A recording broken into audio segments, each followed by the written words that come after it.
G'day, Chief. Welcome to the Inner Chief podcast and this special episode, which we call The Mini Chief. These are short, sharp highlights from our fabulous guests, where you get a 5 to 10 minute snapshot from their episode. Righto, Chief. Without further ado, here is the Mini Chief episode for this week with Tim Oberg, former CEO of Parkrun Australia. What are you learning about people and well-being through this work? I think the thing that had never really been at the forefront of my mind before Parkrun was the absolute importance of being connected to your community, having a connection.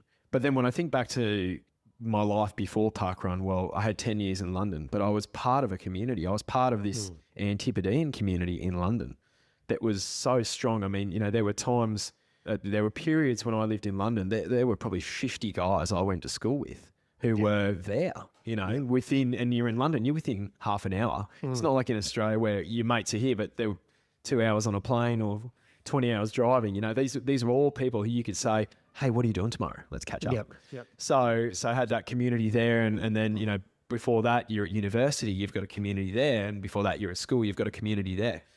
So one of the things that I think Parkrun made obvious to me, and still does, was that as people are getting older, it's harder to maintain that sense of community unless you've got things like Parkrun that are driving that connection. You know, people, they move out, they lose touch with friends, they lose touch with family for whatever reason. From a well-being perspective, yeah, of course, Parkrun people are physically active, they run and they walk, but that's not the driver. The driver is the community. It's the connection to other people of all ages, abilities, backgrounds at a Parkrun event that keep people coming back week after week.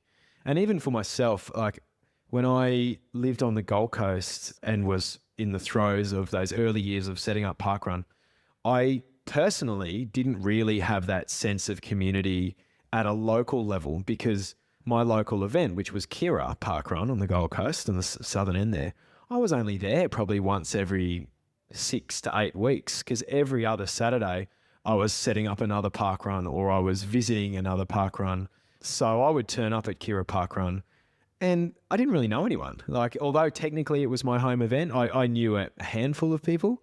But when I moved the family 3 years ago, when we moved up to Airlie Beach in the Whitsundays, some local guys there set up a Parkrun. That's really become a home for me. So when I go to Parkrun on a Saturday now, I know everyone, and it's great. And they don't view me as Tim, the CEO of Parkrun. I'm Tim, The tour man. Well, funnily enough, I have actually met people in the Whitsundays that did my tours, and we laugh about it. But no, look, I'm just Tim from Airlie Beach when I go to my local Parkrun, which is great. So for the first time in my, I guess, you know, we're looking at a bit of an 8-year journey for me. It's only in the last sort of 3 years that I've had that personal benefit of having that really, really, really strong connection to my community through Parkrun. And it's been so important. You know, we make, my wife and I and the kids, you know, we're at that Parkrun every Saturday. We've got the junior Parkrun on the Sunday, and yeah, it's great. You just turn up, you know everyone, and I love it. You know, and you go to the shops during the week, and there's everyone you know from Parkrun at the shops doing the grocery shopping, and you know, whatever it would be. Yeah. So that's I guess, you know, in answering your question about what has Parkrun taught me about well-being, it's definitely around the value of being connected to your community. All right, Chief, there we have it for this week with your Mini Chief episode. All the links and show notes can be found at chiefmaker.com/377. Now, Chief, are you working your tail off, doing everything you can to be the best professional, but still finding perhaps you're not getting in front and you just don't know why? You're not sure if it's a relationship with your boss that's costing you, maybe your routines or your processes. Maybe you don't have the right network or the right skills, or maybe you just don't have the right track record in place. Whatever it is, sometimes it's hard to know what exactly might be costing you a promotion and mastery at work. So what I've done is created for you the Chief Maker Career Scorecard. It's a 25-question survey that gives you a free automated report about your precise situation. I'll tell you exactly what you need to do in order to get ahead and design a roadmap for your dream job and life. As I said, it's totally free. I've automated the whole process so anybody can do it in just a couple of minutes. Just go to chiefmaker.com/scorecard. And if you would like to stay in touch and hear all about some of the best resources that you can find anywhere in the world to improve your performance at work, go to chiefmaker.com/subscribe.